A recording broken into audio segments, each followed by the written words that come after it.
भृगु वंशमणि परशुराम जी क्रोध के साथ गंभीर वाणी में बोलते हैं। क्या बोलते हैं?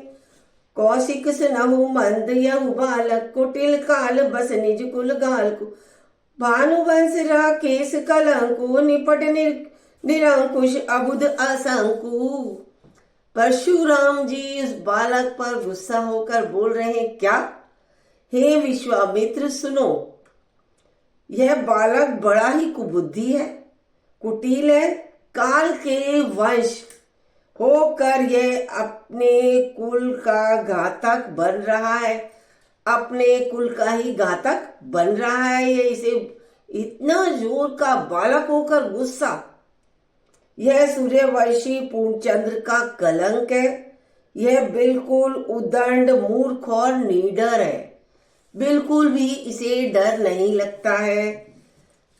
काल कवलु हो छन माही केहू पुकारी खोरी मोहि नाही। तुम हट कहू जाऊं जाऊं चहु उबारा कई प्रताप बल रोषु हमारा। क्या बोल रहे हैं? अभी क्षण भर में यह काल का ग्रास हो जाएगा और मैं पुकार कर कह देता हूं, फिर मुझे दोष मत देना। परशुराम जी किसको समझा रहे हैं? विश्वामित्र जी को, कि लक्ष्मण जी को आप रोक लो। यदि तुम इसे बचाना चाहते हो तो हमारा प्रताप बल और क्रोध बतला कर इसे मना कर दो, मतलब इसको समझा दो। लखन कहू मुनि सुजसु तुम्हारा तुम हई अछत को बरने पारा। अपने मुंह तुम्हें आपनी करनी, अपने मुंह से ही अपना मतलब बखान करना। बार अनेक बाती बहु बरनी। लक्ष्मण जी ने कहा, हे मुनि, आपका सुयश आपके रहते दूसरा कौन वर्णन कर सकता है? आपके रहते कोई दूसरा आपका वर्णन नहीं कर सकता। आपने अपने ही मुंह से अपनी करनी अनेकों बार बहुत प्रकार से वर्णन की है। आप तो अपनी कहानी अपने आप ही सुना रहे हैं, अपनी वीरता को अपने आप ही बता रहे हैं। कोई दूसरा बताए तो हम समझते हैं। नहीं संतोष न पुनि कछु कहू जानी ऋषिरों की दुसै दुख सहू वीर व्रती तुमरे तुम्हें धीर अछोपा गारी देत न पावहु शोभा। इतने में ही संतोष न हुआ तो फिर कुछ कह डालिए। क्रोध भर कर असह्य दुख मत सहिए, मतलब क्रोध के वश में होकर दुख को मत सहो। आप वीरता का व्रत धारण करने वाले धैर्यवान और शौम रहित हैं। गाली देते शोभा नहीं पाते हो। आप गाली देते हो तो आपके मुख पे वो शोभा नहीं देती, आपके लिए सब बेकार। सुर समर करनी करही कही ना जना वही आप। विद्यमान रन पाए रिपु कायर कथि प्रताप सियापति राम। जय जय राम मेरे प्रभु राम, जय जय राम। मंगल भवन अमंगल हारी द्रपौ सुदर्शन अजर बिहारी। राम सिया राम सिया राम, जय जय राम।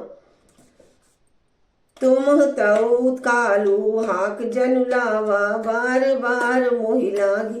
शूरवीर तो युद्ध में करनी, यानी शूरवीर तो युद्ध में करनी करते हैं, मतलब अपना कर्म करते हैं कहकर अपने को, और शूरवीर कहकर अपने को नहीं जताते।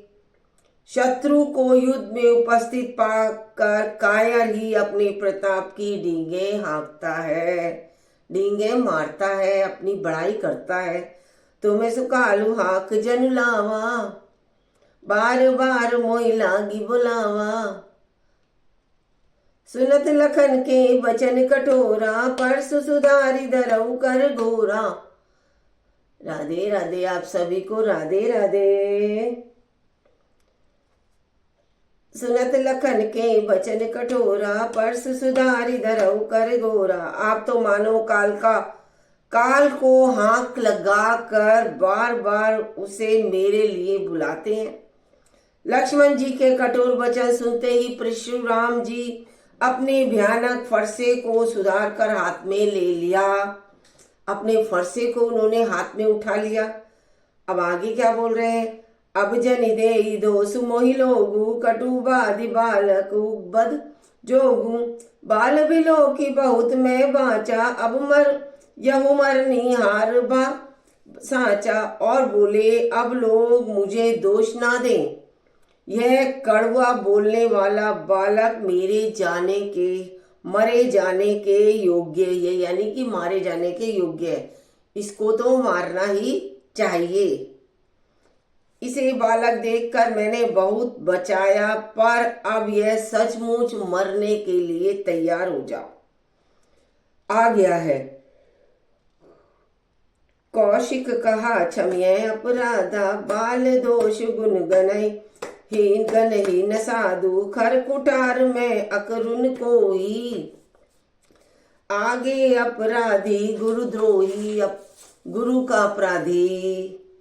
मित्र जी ने कहा अपराध क्षमा कीजिए, आप बालक के दोष और गुणों को साधु लोग नहीं गिनते हैं। परशुराम जी बोले तीखी धार की कठोर से कुठार से, मतलब धार की कुठार की जो धार होती है उससे भी तेज तीखी वाणी से। क्या बोले? मैं दया रहित और क्रोधी और यह गुरुद्रोही और अपराधी मेरे सामने उतर देत छोड़ऊ बिनु मारे केवल कौशिक सील तुम्हार नाते एक काटी कुठार कठोरे गुरनी उरिन होते हूँ श्रम थोरे। क्या बोल रहे हैं? उत्तर दे रहा है, इतने पर भी मैं इसे बिना मारे छोड़ रहा हूं। मतलब मेरे ऊपर जो मैं बोल रहा हूं उसका उत्तर दे रहा, अब बिना बोले उत्तर दे रहा है। बच्चा है सो हे विश्वामित्र, इसे बिना मारे छोड़ रहा हूं केवल तुम्हारे शील यानी प्रेम से, नहीं तो इसे इस कठोर कुठार से काट कर थोड़े ही परिश्रम से गुस्से गुरु से उरीड़ हो जाता। मतलब इतना गुस्सा है कि मैं अभी इसे कुठार से काट देता, मार देता। गादी सुन के दे हसी मुनि हरि हरि अरई सूज आय मैं खांड न उख में अजहू ना बूझ अबूझ सियापति राम जय जय राम मेरे प्रभु राम जय जय राम। विश्वामित्र जी ने हृदय में हंसकर कहा मुनि को हरा ही हरा सूझ रहा है। विश्वामित्र जी समझ गए, वो जानते थे परशुराम जी के स्वभाव को, और बोल रहे हैं कि मुनि जी को तो हरा ही हरा दिख रहा है, अतः सर्वत्र विजय होने के कारण ये राम लक्ष्मण जी को भी साधारण क्षत्रिय ही समझ रहे हैं। विश्वामित्र जी को हंसी आ रही थी क्योंकि वो समझ नहीं पाए थे कि ये शूरवीर कौन है। किंतु यह लोहमयी खाड़ है, ऊख की खाड़ नहीं है, ये लोहे की खाड़ है। ऊख यानी गरने की खाड़ नहीं है जो कि पिघल जाए, घुल जाएगी, जो मुख में लेते ही गल जाए, ऐसी खाड़ नहीं है। मुनि अब तो बेसमझ बने हुए हैं, इनके अभाव को नहीं समझ रहे हैं।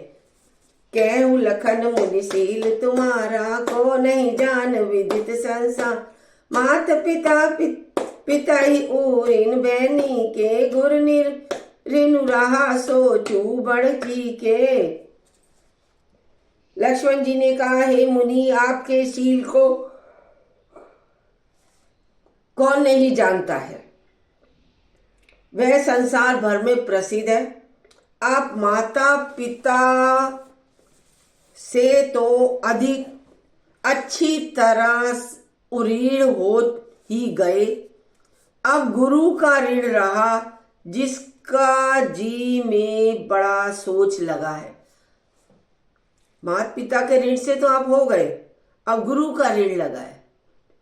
सो जनु हमरे माथे काड़ा, दिन चली गए ब्याज बर बाड़ा। अब आनिया ब्याह हरी रिया बोली, तुरंत देऊ मैं थैली रखोली। वह मानो हमारे ही मत्थे काड़ा था। बहुत दिन बीत गए, इससे ब्याज भी बहुत बढ़ गया होगा। आप किसी हिसाब करने वाले को बुला लाइए तो मैं तुरंत थैली खोल कर दे दूंगा। सुनि कटु वचन कुठार सुधारा, हाय हाय सब सभा पुकार। भृगुवर परसु देखा बहु, विप्र विचारी बचऊ निप द्रोही। अब तो उन्हें लग रही थी कि हमें इनका हालचाल नाम सब मालूम पड़े तो हम अपनी थैली को खोल दें। अब क्या करें, लक्ष्मण जी के कड़वे वचन सुनकर परशुराम जी ने कुठार संभाला। सारी सभा हाय हाय कहने लगी, सभी को डर लगने लग गया। सभी हाय हाय पुकार उठी सभा। लक्ष्मण जी ने कहा, हे भृगु श्रेष्ठ, आप मुझे फरसा दिखा रहे हैं। हे राजाओं के शत्रु, मैं ब्राह्मण समझकर बचा रहा हूं। मैं आपको ब्राह्मण के रूप में ही की तरह दे रहा हूं, मतलब बोल रहा हूं। मिले न कबहु सुबट रन गाड़े, द्विज देवता धर ही न बाड़े। अनुचित कई सब लोग पुकार, रघुपति से नहीं लखनऊ विकार निवारे। आपको कभी रण धीर बलवान वीर नहीं मिले, आपको कोई ऐसे वीर नहीं मिले। आप धर ही में बड़े हैं। यह सुनकर अनुचित है। मतलब आप रणवीर बलवान वीर नहीं मिले आपको अब तक। हे ब्राह्मण, देवता से पूछ रहे हैं, या आप घर ही में बड़े हैं, मतलब आप घर में ही बैठे बैठे बड़े हुए, आपको कोई शूरवीर नहीं मिले। यह सुनकर परशुराम जी कहते हैं अनुचित है, गलत है।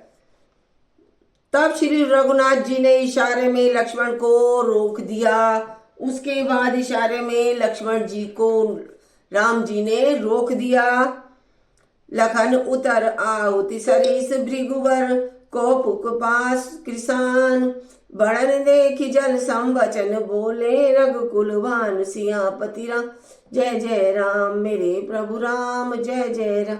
मंगल भवन अमंगल हारी, द्रवहु सुदशरथ अजर बिया। अब क्या कह रहे हैं, लक्ष्मण जी के उत्तर से जो आहुति के समान थे। परशुराम के क्रोध रूपी अग्नि को बढ़ते देखकर, क्रोध रूपी अग्नि जब बढ़ गई तब क्या कह रहे हैं, रघुकुल के सूर्य श्री रामचंद्र जी जल के समान शांत वचन बोलते हैं। क्या बोल रहे हैं, हे नाथ, बालक पर कृपा कीजिए, इस सीधे और दूधमयी बच्चे पर क्रोध ना कीजिए। यदि वह प्रभु का कुछ भी प्रभाव जानता तो क्या वह बेसमझ आपकी बराबरी करता? नहीं। जौला हरिका कछु अचिर गरी, करही गुरु पितु मातु मोद मन भरही। करिय कृपा शिशु सेवक जानी, तुम्हें समशील धीर मुनि ज्ञानी। धीर मुनि ज्ञानी सभी की तरफ देख रहे हैं और बालक यदि कुछ चपलता भी करते हैं तो गुरु पिता माता मन में आनंद से भर जाते हैं। अतः इसे छोटा बच्चा और सेवक जानकर कृपा कीजिए। और राजा जनक जी उन्हें समझा रहे हैं, आप तो समदर्शी सुशील और ज्ञानी मूर्ति हैं। वो सभी समझा रहे हैं परशुराम को ये बात। बालक यदि कुछ चपलता भी करते हैं तो गुरु पिता माता मन में आनंद से भर जाते हैं। अतः इसे छोटा बच्चा और सेवक जानकर इस पर कृपा कीजिए।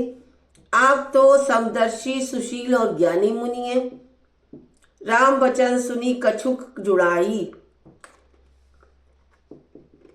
ये सब राम जी बोल रहे थे। राम जी के वचन सुनकर कछुक जुड़ाने। कहीं कछु लखनऊ बहुरी मुस्काने। हसत देख नख सीख सिर रिस व्यापी। राम तोर भ्राता बड़ पापी। श्री राम जी के वचन सुनकर वे कुछ ठंडे पड़े। इतने में लक्ष्मण जी कुछ कहकर फिर मुस्कुरा दिए। उसको हंसते देखकर परशुराम जी के नख से शिखा तक क्रोध आ गया। पैरों के नाखूनों से लेकर शीश तक उन्हें क्रोध आ गया। उन्होंने कहा, हे राम, तेरा भाई बड़ा ही पापी है। गौर शरीर श्यामल मन माही। कालकुट मुख पे मुख नाय। सहज टेढ़ अनुवर हरई न तो की तो ही। नीचु मीचु सम देख न मोही। यह शरीर से गोरा पर हृदय से तो बड़ा ही काला है। यह विष मुख है, दूध मुंह नहीं। विष मुख है, दूध मुहा नहीं है। कहते हैं ना बच्चों को, ये तो दूध मुहा बच्चा है, दूध पीता बच्चा है। स्वभाव से ही टेढ़ा है। तेरा अनुसरण नहीं करता। वो तो मतलब तेरी तरह चलता ही नहीं। तेरे जैसा शीलवान नहीं है। यह नीच तुझे मुझे काल के समान नहीं देखता। लखन कहु हसी सुनहु मुनि। क्रोध पाप कर मूल। जय बस जन अनुचित करई। चरई विश्व प्रतिकूल। कैसी वाणी बोली है। मतलब ये देखो आप, पुरानी कहावत। लक्ष्मण जी ने हंसकर कहा, हे मुनि सुनिए, क्रोध पाप का मूल है। जिसके वश में होकर मनुष्य अनुचित कर्म कर बैठते हैं। क्रोध पाप का मूल तो बता दिया उन्होंने। और विश्व भर के प्रतिकूल चलते सबका हित करते हैं। लक्ष्मण जी बोल, मैं तुम्हार अनुचर मुनिराया परिहरि कोप करिए। अब दाया टूट चाप नहीं जुरी सिरसाने। बैठिए को हो आई पाए पिराने।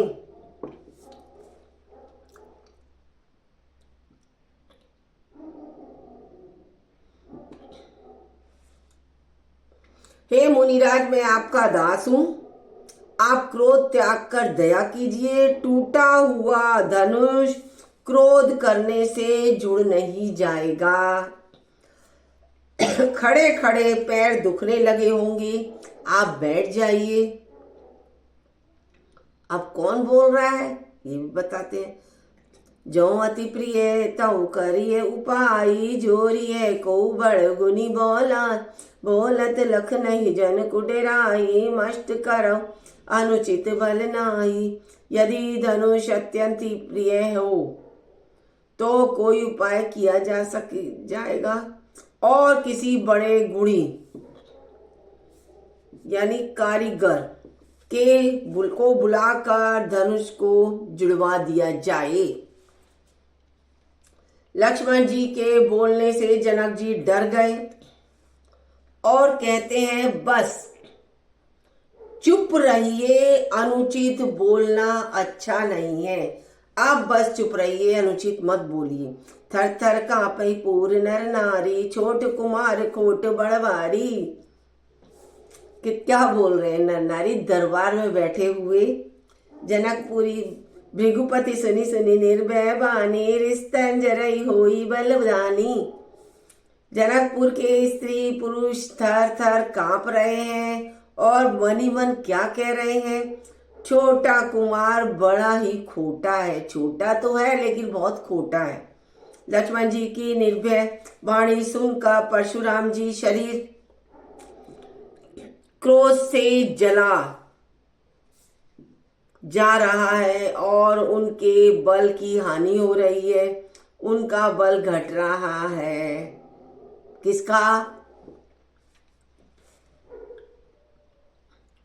परशुराम जी का शरीर क्रोध से जला जा रहा है, जिससे उनके शरीर जल घटता जा रहा है। बोले राम ही दे निहारो निहोरा, बचऊ बिचारी बंधु लखु तोरा, मनुमाल मलिन तनु सुंदर, कैसे कैसे विषरस भरा कनक खटु घटु जैसे। तब श्री रामचंद्र जी पर एहसास जनाकर, रामचंद्र जी पर एहसान जनाकर परशुराम जी क्या बोले? तेरा छोटा भाई समझकर मैं इसको छोड़ रहा हूँ। यह मन का मैला और शरीर का कैसा सुंदर है, जैसे विष के रस से भरा हुआ हो। सुनी लक्ष्मण भी से बहुरी नैन मेरे राम, गुर समीप गवने सकुची, परिहरि बानी बा सियापति राम जय जय राम, मेरे प्रभु राम जय जय राम। मंगल भवन अमंगल हारी, द्रवौ दशरथ अजर बिहारी। यह सुनकर लक्ष्मण जी फिर हंसे। तब श्री राम जी ने क्या कहा? तिरछी नजर से उनकी ओर देखा।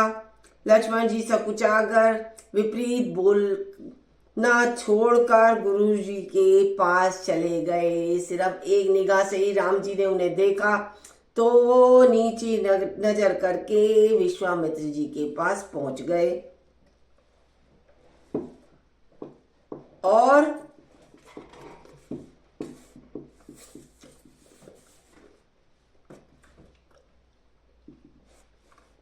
अति विनीत मृदु शीतल वाणी, बोले राम जोरी जुग पान, सुनाऊ नाथ तुम्हें सहज सुनाना, बालक भजनु करई ने काना।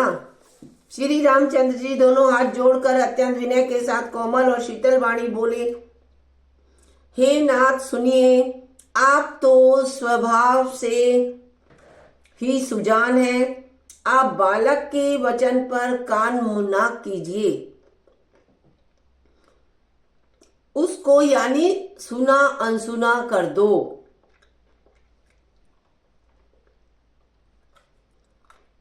बर्रे बालुक एक सुभाऊ, इन्हें न संत विदूषई काऊ, तेई ना नहीं नाही कछु काज बिगारा, अपराधी वे नाथ तुम्हारा। उसको तो आप बालक समझकर छोड़ दो।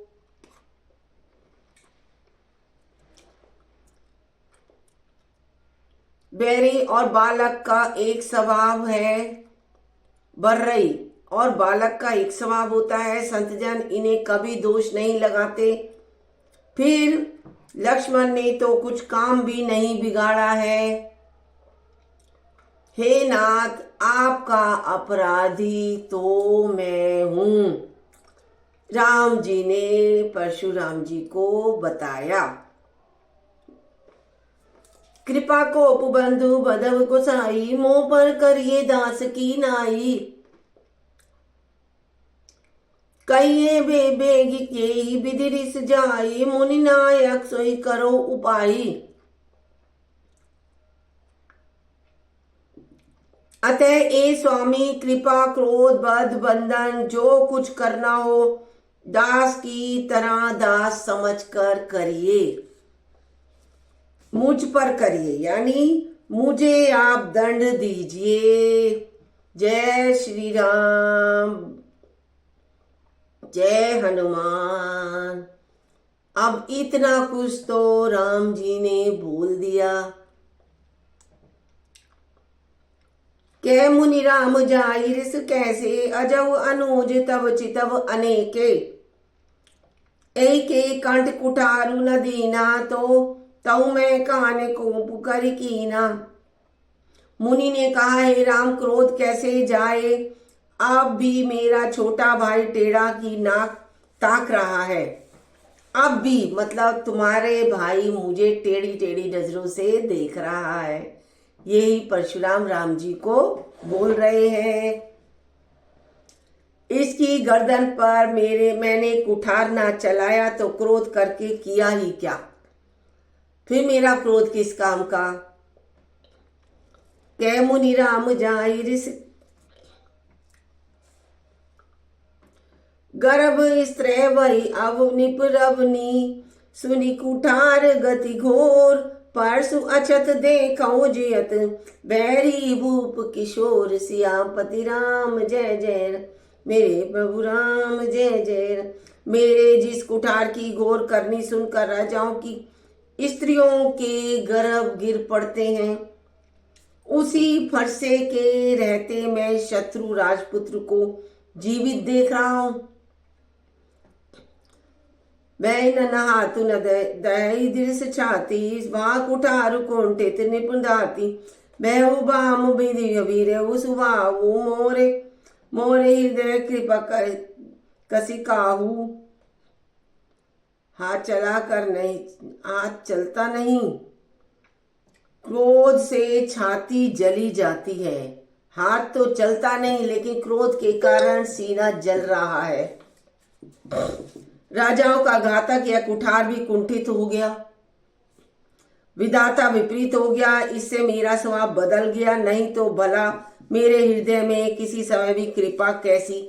मैं तो कृपा किसी पर कर ही नहीं सकता, मेरे दिल में तो शांति नहीं,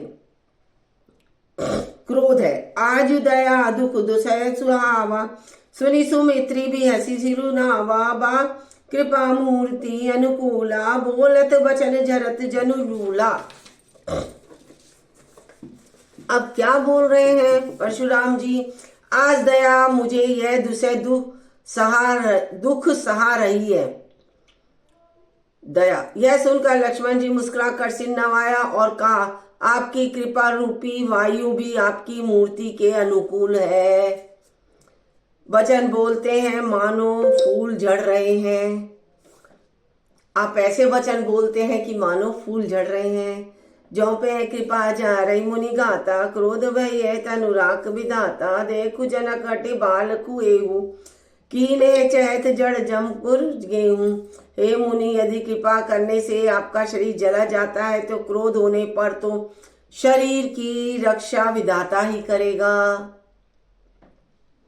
परशुराम जी ने कहा, हे जनक, देख यह मूर्ख बालक हट करके यमपुरी में घर यानी निवास करना चाहता है। बैगी करऊ किन आखिन ओटा देखत छोट खोट निपुटोड़ा ठोटा भी हसे लखनु का मन माय मुंदे आंखी कतऊ कोई ग्राही। इसको शीघ्र ही आंखों की ओट क्यों नहीं करते, आंखों की क्यों नहीं छुपाते। यह मेरी आंखों से ओझल कर दो इसे।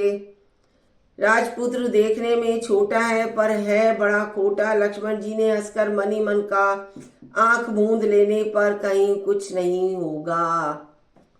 परशुराम तब राम प्रति बोले उर अति क्रोध शंभु सरासन तोरी सट करसी हमार प्रबोध सियापति राम जय जय मेरे प्रभु राम जय जय राम। तब परशुराम जी हृदय में अत्यंत क्रोध भरकर श्री राम जी से बोले, अरे छठ शट, तू शिव जी का धनुष तोड़कर उल्टा हमी को ज्ञान सिखाता है। परशुराम जी बोल रहे हैं और